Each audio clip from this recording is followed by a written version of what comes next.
Ayan mga farmers, mag-harvest tayo ng dragon fruit.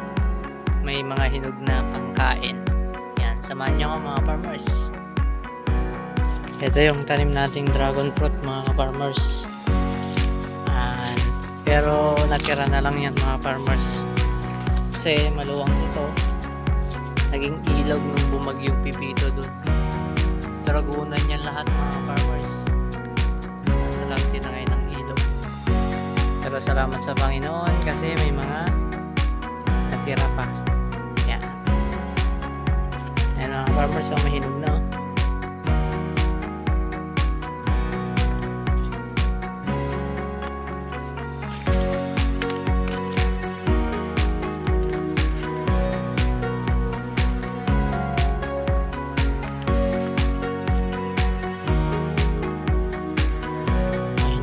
Farmers, sarap nito, red sa puno.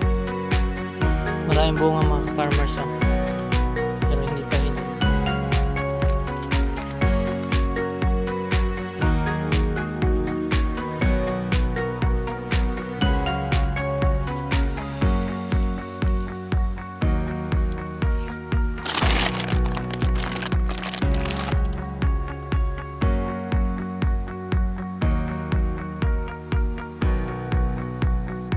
Ayan mga farmers, mas marami pa yung hindi pa hinog. Ayan.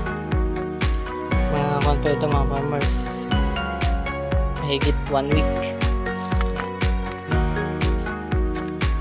Oh, diba? Dami siyang maliliit pa na bunga. Pag nahinog ito mga farmers, dami-daming pangkain nito.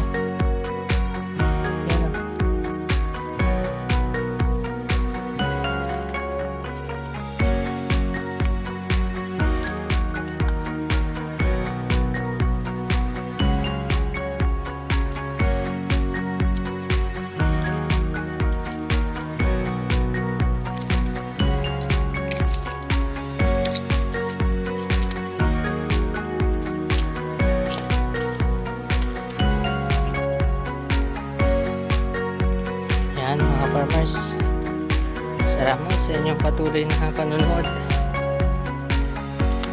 Tayo ay uuwi na naman. Di imbis na bibili tayo ng pangkain, salamat sa Panginoon kasi may bunga dragon natin, oh. Hindi man marami kasi nga naanod nung bagyo, sira, pero at least meron tayong fresh na dragon fruit galing sa bunga ng ating tanim. Salamat sa Panginoon. Maraming salamat mga farmers. Salamat sa inyong panonood. God bless.